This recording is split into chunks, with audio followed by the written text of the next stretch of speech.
what we all really want is love. But love is a complex thing. You know, it can be taken away very easily. Someone can love you one moment and pretend they don't the next. Much easier to make a lot of money. Much easier to interview somebody. Much easier to do something else that you feel more control over, because you have... Then to do what? Then to love, where you're vulnerable to what somebody else may think or feel. That's how most people feel, not all. So if you're totally unique, you feel separate and you miss the feeling of love. If you're totally loving, very often people go, oh, God, I'm so loving, but we're one. Now, where's my identity? And you can get that love by having a problem. It's the most common way in our society. So if you said to me, Tony, how's it going? And I said, oh my God, my company went public, and I mean $400 million in a day, and my daughter's on a new TV show, and my son is doing so well, and I'm totally in love, and yada, yada. This is all true? and you go, screw you, right? Yeah. But if you say, Tony, how's it going? I go, I'm going through a divorce right now. It's the hardest decision of my life. My wife, she's a good woman. To feel her hurt kills me. It's hard on my daughter. Right. You know, I'm exhausted. I had 2 hours sleep yesterday. And you go, hey, I understand. So we're in a society where we reward people for having problems. That's why more people commiserate about problems, and then they fight over whose problem is bigger. Because if people do really well, very often what people do is they go, oh, they're into themselves, or what they're really saying is that person is being somewhat significant in their mind, therefore I'm less significant. I want to bring them back to level. Tell me what you think you need the most. You. Well, that's a good question, because I think knowing which needs you prioritize shapes the direction of your life. Exactly. Just got to show you guys this view. It is spectacular, of one of my favorite cities in the world, Vancouver, Canada. And look, I've dropped my blood and sweat in this city, wrestled multiple matches in this city, shot big movies in this city. But one thing that a lot of people don't know that I want to share with you guys is when I was 22 years old, I came to this city for the first time. I was playing in the Canadian Football League, playing my first pro football game. I was playing for the Calgary Stampeders. We were playing the BC Lions. I was so excited. 2 days later, I got cut. Dream shattered, sent home with $7 in my pocket. I was like, wait, no, I gotta play in the NFL eventually. Those are my big goals. That's my dream. You realize that playing in the NFL was the best thing that never happened, because it got me here. So my point is, look, you're gonna get your ass kicked. We're gonna get the shit kicked out of us. You gotta get up. You gotta have faith that the one thing you wanted to happen oftentimes is the best thing that never happened. So have faith and just keep that in mind and keep plugging away. But I want you to hear a little bit about your own power today, what you can do right now and how powerful you are. The majority of people wait for the masses to do something. When the masses do something, they join in and they join on board. But they forget that the masses are made up of individuals. Those individuals, each in his own, is extremely powerful. If they realize how powerful they are, if you realize how powerful you are, and what you could do to make a huge difference that affects everybody around you. If you knew your power and what you could achieve, we wouldn't be outsourcing jobs, as the politicians say, to overseas countries. We'd be more than adequate to do it ourselves here, because we'd be 2, 3, 4 times more efficient. It's all about imagining and doing, believing in yourself, but know how it works. I worked most of my life. In high school, there was stewards cleaners.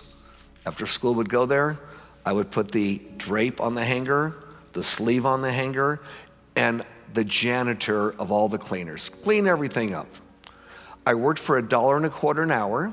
The only reason it was $1.25 an hour is because the steward had to pay that. It was required by law, or he'd be giving me 50 cents an hour. He was a very tightwad guy. So I come in one day after school, and he says to me to go to work, he says, Johnny, come here, I want to talk to you. I said, okay. Talk to the steward, he says, Johnny, I was upstairs yesterday, and I napped after I finished working. I was tired, and I dropped my watch on the floor. I put it on the table, went on the floor, and I went down, I picked it up, and I noticed under the cot I was laying on, there was no dust.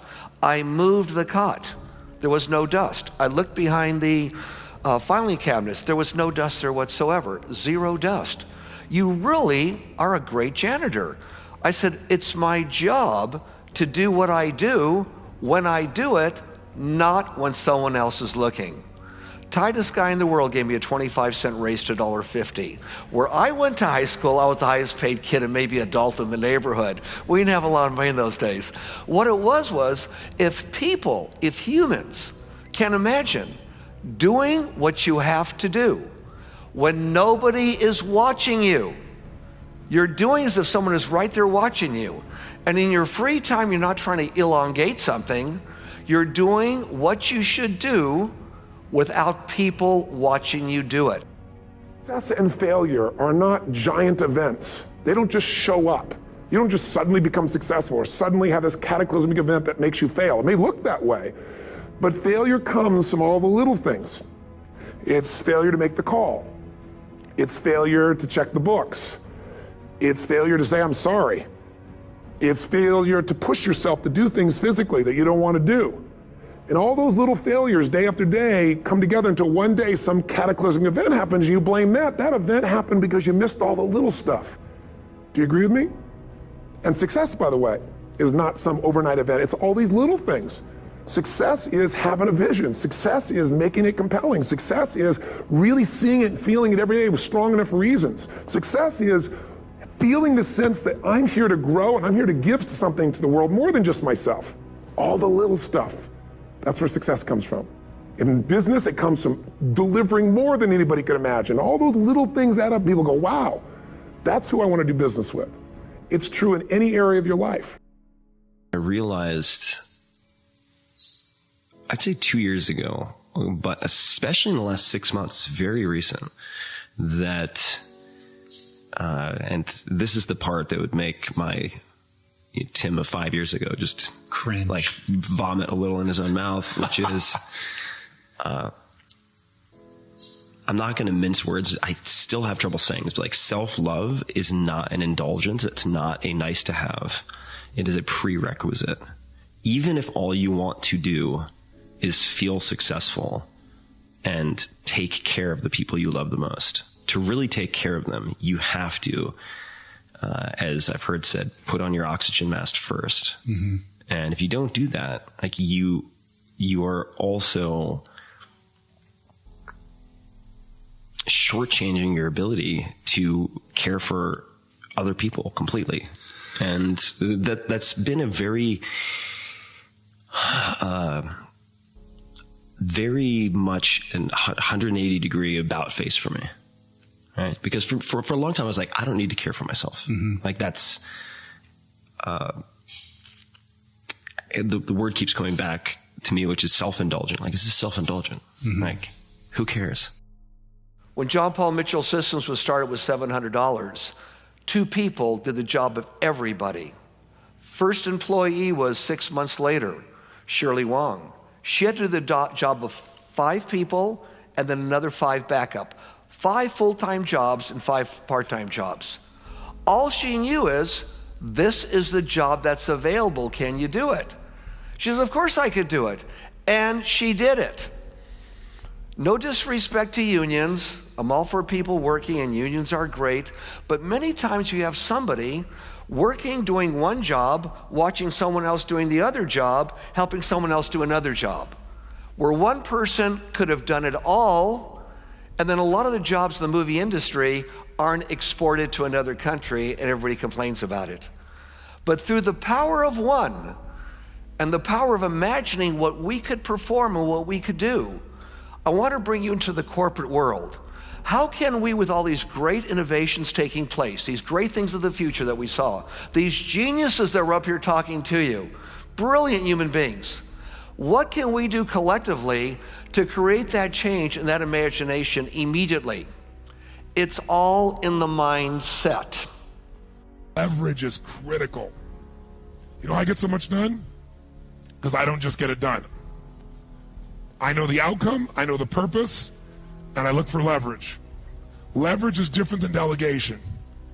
What's the problem with delegation? Delegation is you have all that needs to be done, so you give it to someone else, and you tell them what needs to be done, and when they don't do it, you're pissed off.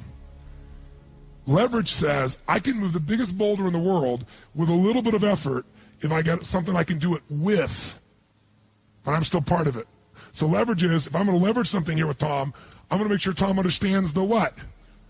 the outcome. I want to make sure Tom understands the purpose, the why, and the action. But I might say to Tom, if you can get this done without this action or better action, go for it, baby. And I want to talk to you on this date, and we got a promise, and we're going to check in before it's needed. So there's no surprises. And if you're having problems, Tom, come back to me because we're partners on this. That I call leverage. And you know what I do when I have no time? There is time. I just got to leverage it. You know what I'm saying? You say, I have no one to leverage it to. You know, Shane over here, right? I got all the stuff he wants to do, can't leverage it. But Shane's answer was, hire somebody, then he thinks about what it's going to take and goes, $125,000. I can't do that now. He's getting caught up in one way to get the outcome. Leverage. He goes through his list and goes, what if I got someone to do 20% of this stuff? I could spend 20 grand to get that much freedom. I could pay for it times 10. And if I'm really productive, my productivity should enhance the world, not only my clients and customers, but it should provide jobs for other people. And if there's anything you hate to do, it's because you're either ineffective at it or you don't think it's very important, but it is urgent. So you need to hire somebody for those things. And ideally, somebody who loves that job. You're never going to grow when your time is eaten up for activities that aren't that important. Activity without high levels of purpose is the drain of your fortune. Do it now. If you can't get it all now, do a part of it now. Leverage is power. Leverage is ultimate power. When you get up in the morning, you do what you normally do. I would venture say a lot of you here probably turn on your cell phones, your computers, and what's the latest email, what's the latest text that comes in? You start your day off like that. That's your mindset. Try this. Get up in the morning, do whatever you have to do. Don't turn the computer on. Don't turn the TV on. Go right back to bed again. Either lay there or sit there and just bring the universe to you. Here's how you do it. You just be. It's virtually impossible when you first do it because 1,000 thoughts come through your head. We're human beings. So what you do is you're sitting in bed, look at the wall, look at the off TV set, look at the ceiling, look at the door, look at something in the room that gets your attention. And just look at it and just be for a couple minutes. Not 10 minutes, not 20 minutes, not 2 days, just be. When your mind wanders, find another spot in the room to look at so you're back in present time. Even for a couple of minutes. Now go about your day. Don't think about what you're going to do. For that split few minutes, you're now becoming part of a universe, which is also part of global thinking. Here's what I've created for my life and anyone I know succeeded. I'm a 17-year-old kid from Azusa, California, with no real education other than self-education, with no background, with parents that did their best, all of them, with no money, but I did one thing. I loved people, and I had an enormous demand I made upon myself, and I sculpted my mind and my emotions to get me to do whatever it would take to achieve and to contribute. But to do that, I did it by using my body and changing my focus. I did it by putting myself in a peak physiology and using what I call incantations. Can you train yourself to believe something, yes or no? Absolutely. How many of you have ever made the fatal mistake of going to Disneyland or Disney World, and while you're there made the fatal mistake of going to a ride called It's a Small World After All? What happens for about a week after you're out of that damn place? You're still singing this thing in your head in 24 languages, right? Well, let me tell you something. How many of you have things when you want to go achieve them and this part of your voice goes, oh, it's not going to happen or forget it? How many got a voice that sometimes interrupts that good pattern? Say I. And what you want to do is train a new one. So starting when I was 17, I started doing incantations, not affirmations. Affirmation, you go, I'm happy, I'm happy, I'm happy, I'm happy, I'm happy. What's the problem? You haven't changed your what? Your what? Physiology. If you don't change your physiology, you won't get anything.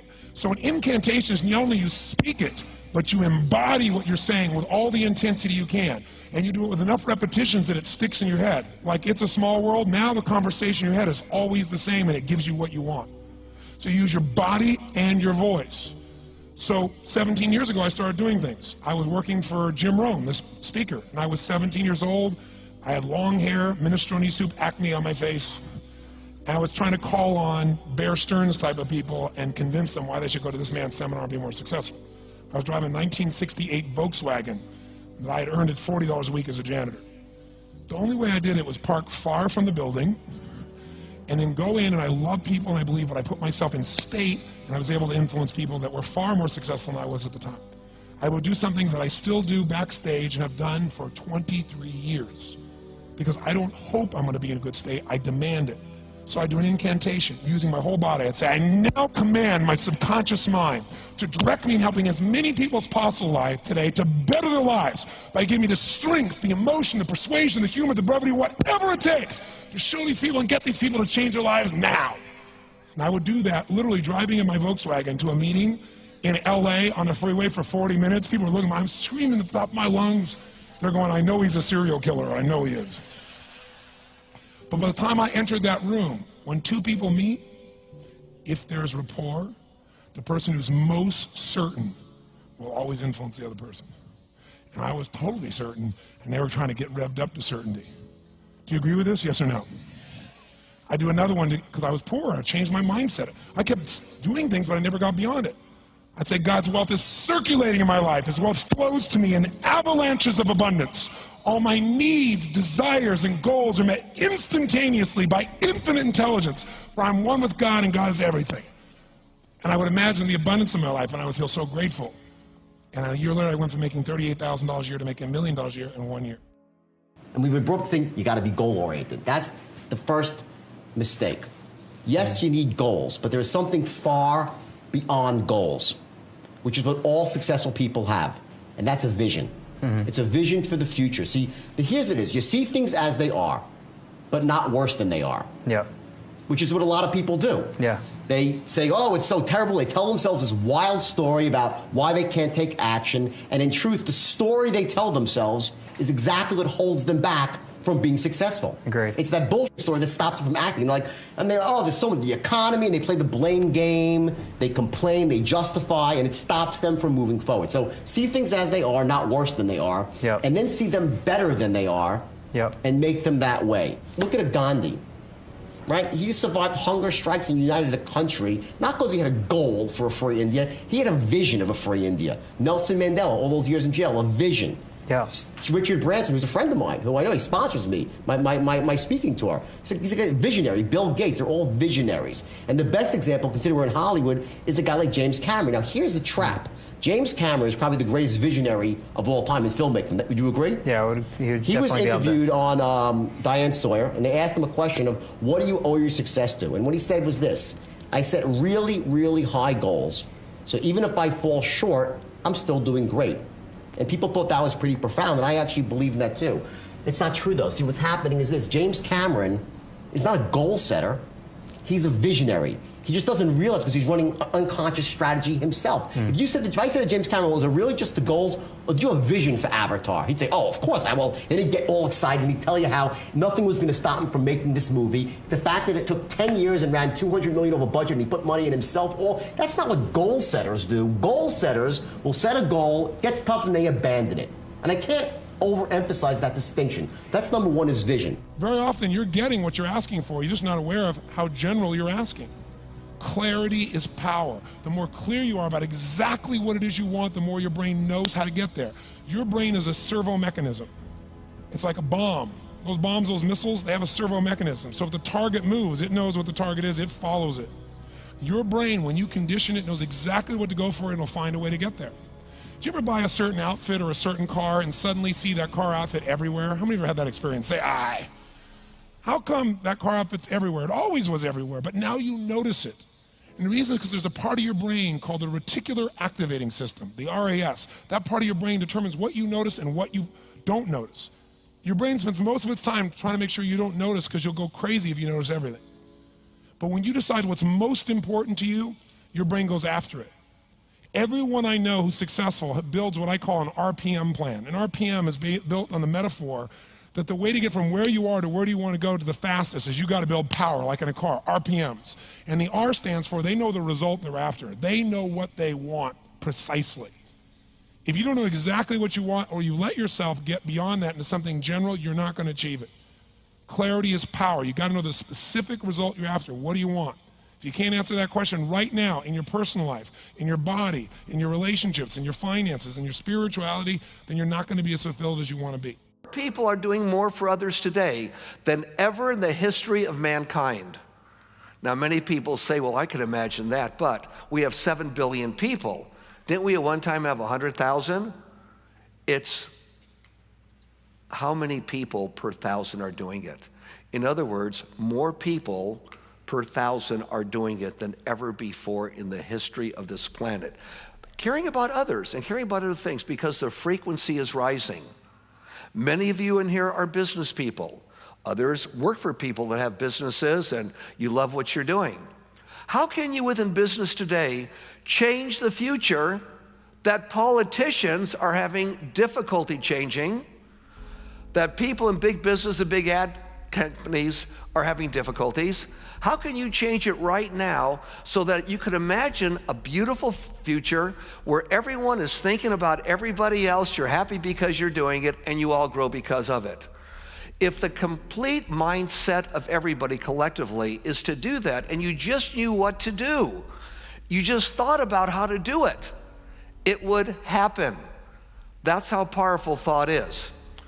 Here's my assignment for it, if you want one. If you want to go from conversation to some action, here's a simple thing to do. What's an area of your life right now that you really want to improve? What's an area that's important to improve? So your body's great, how about your career? If career's great, how about your relationships? Intimate one especially, or your kids, or your relationship with your creator, your spiritual side of your life, or is it your finances? Figure an area that really matters, decide on that area. Number one, write down what your life is like in that area right now as specifically as possible. So you might say, well, I'm 13.5 pounds overweight, whatever the weight is, whatever the situation is, or my body fat's like this, or I wake up exhausted in the morning, and you write the truth of where you are right now. So you're real clear. Or I'm not in a relationship. I say I want a relationship, but I'm not in one, and I don't seem to find them. All the good ones seem to be gone is my belief. And I really do want one, but I don't have it. Whatever your definition. Or I'm in a relationship, and God, I wish I wasn't in a relationship. I'm planning my escape, wherever you are. Or I have a wonderful relationship. We love each other, but there just isn't enough passion. Just write the truth of where you are. The area you want to change, but write how it is. And then the second step is, and this is where you got to be really honest with yourself. What are the rituals that have put me there? Because whatever results you're getting, even if you don't like the results, there's some rituals that are keeping you in that place. There's some rituals of what you eat or don't eat, how you move or don't move, how you sleep or don't sleep. There's some rituals in the lack of variety or spice or energy or focus in an area. There's something you're doing, and it's usually not one thing, it's a bunch of little things that you kind of do consistently whenever you think about getting in a relationship, whenever you think about working out, whenever you think about money. You get yourself in a state of overwhelm. You start thinking about all the things you can't control. Just write down all the rituals you have, and then here's the third step. What do you want? What's your vision? And be really specific. I want to be my fighting weight. I want to be the strongest I've ever felt. I'm going to turn whatever it is, be specific.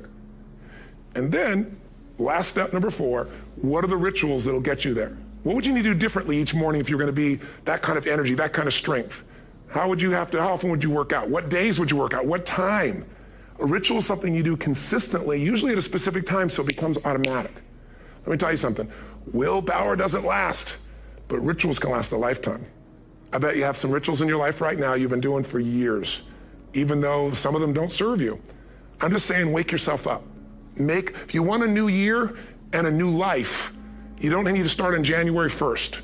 Start today. Start with this little video. And just begin to see what happens and see how easy it is to just do a few little rituals. Don't do them all, just do 2 or 3 new things. And you know what happens? You'll get momentum. Because once you discipline yourself in one area of your life, you feel yourself doing it in other areas as well. And I always say something that my original teacher taught me. I always remind people, there's always 2 pains in life. There's the pain of discipline, or there's the pain of regret. And discipline weighs ounces, as my friend Jim Rohn taught me. Regret weighs tons. You don't have regret. So right now, what do you want to change? What's it really like? What are the rituals that got you there? That'll take a little homework. If you're not sure, ask the people around you. They'll tell you what your rituals are. What do I really want in depth? What are the rituals that'll get me there? And then get yourself to start a few of those actions and lock them in place. Every time you do something for somebody else and ask absolutely nothing in return, you get the greatest high of your life. Nothing exceeds it. And I know about highs, I was a child of the 60s. But doing something for somebody else, asking nothing in return, nothing could possibly surpass that. Sales really is the transfer of emotion. That's what's happening when you sell. You're transferring emotion. And the primary emotion that you're transferring is the emotion of certainty. In other words, watch this. You as a salesman, when you enter the encounter, you have to be absolutely certain that your product is the best, makes sense, it's gonna give them the best benefits out there, the best value proposition and so forth, and you are in this state of absolute certainty. So imagine now, we have a continuum of certainty, a line of certainty. So we have this line of certainty, and on one side of the equation we have what's called a 1, and the other side we have a 10. So a 10 represents a state of absolute certainty, meaning your product is the best thing since sliced bread. It's gonna give them exactly what they want benefit-wise. It's the best deal for the money. It's gonna make them feel the whole thing, right? It is just absolutely awesome. That's a 10 on the certainty scale. It is great, the best thing since sliced bread. And on the other end of the spectrum, you have what's called a 1, right? Which is, it's the worst piece of shit in the world, right? It's crap, right? Your product is terrible, it's not gonna work, okay? The benefits don't match up what they need, it's overpriced. I don't even wanna be near this piece of crap because I'll just feel stupid even buying it or even thinking about buying it. That's a 1, right? So here's the first thing you need to understand, that the moment you open up your mouth to speak as a salesperson, you start a sale, the question is this: where is the average prospect, the person you're trying to sell to, where are they on the certainty scale at the beginning? Anyone know? Where are they? Who the f knows? You must be in this state of absolute certainty, because what's happening is this. What you're doing when you're selling is everything that you say, everything that you do, every tonality you use, every gesture you make, every document you hand them, every phrase that comes out of your mouth are all designed to do one simple thing: to essentially raise the prospect's level of certainty to as close to as 10 as possible. That's what you're doing. The words that you say, the presentation that you make, the tonalities that you use, any documents you have, sales aids, whatever it might be, is all designed to take them from where they are on the certainty scale and move them to as close to where you are as possible. Essentially, you're transferring your white-hot certainty to someone who's at a cooler level, at a lower level of certainty. It's almost like this first law, or I think it's actually the second law of thermodynamics in physics, right? And you study physics. Energy always flows from hot to cold, not the other way around. So you need to be at this white-hot level of certainty. It's exuding out of you, every pore that you have, and we know what certainty feels like and sounds like. We intuitively know as salespeople, and our prospects know as well. We know when someone sounds certain and they have confidence and they're enthusiastic. We know what that looks like, feels like, and sounds like. Here's an important point. Nothing works the first time. When you try something new, it probably won't work.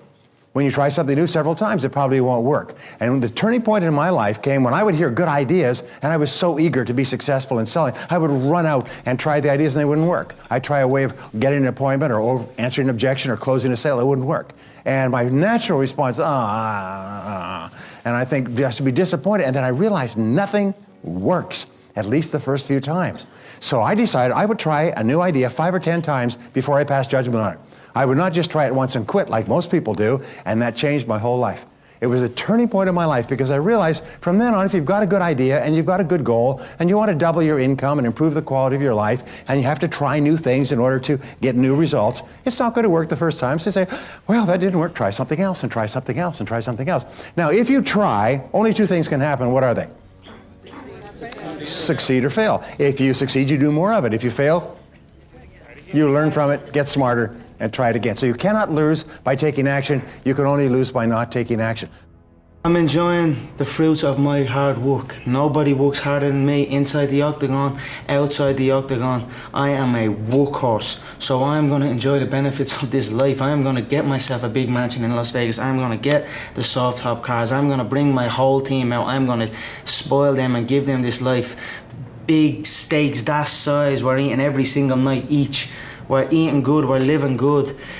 It's human nature. Some people will sit and take positivity from that. They will look at that and take inspiration and inspire. It will inspire them to go and push for that. Others will shell up and critique it and be negative towards it. But one thing is for sure, those people will stay where they are. The people who take inspiration from it will rise up and also one day experience that life. So this is human nature. Some go one way, some go the other way. But I am enjoying my money, my hard-earned money that I have dedicated my life to. Successful people are not people without problems. They're simply people who've learned to solve their problems. And there you have it. Living successfully, getting the things we want from life is a matter of solving the problems which stand between where we now are and the point we wish to reach. No one is without problems. They're a part of living. But let me show you how much time we waste in worrying about the wrong problems. Here's a reliable estimate of the things people worry about. Things that never happen, 40%. Things over and past that can't be changed by all the worry in the world, 30%. Needless worries about our health, 12%. Petty miscellaneous worries, 10%. Real, legitimate worries, 8%. In short, 92% of the average person's worries take up valuable time, cause painful stress, even mental anguish, and are absolutely unnecessary. And of the real, legitimate worries, there are two kinds. There are the problems we can solve, and there are the problems beyond our ability to personally solve. But most of our real problems usually fall into the first group, the ones we can solve if we learn how.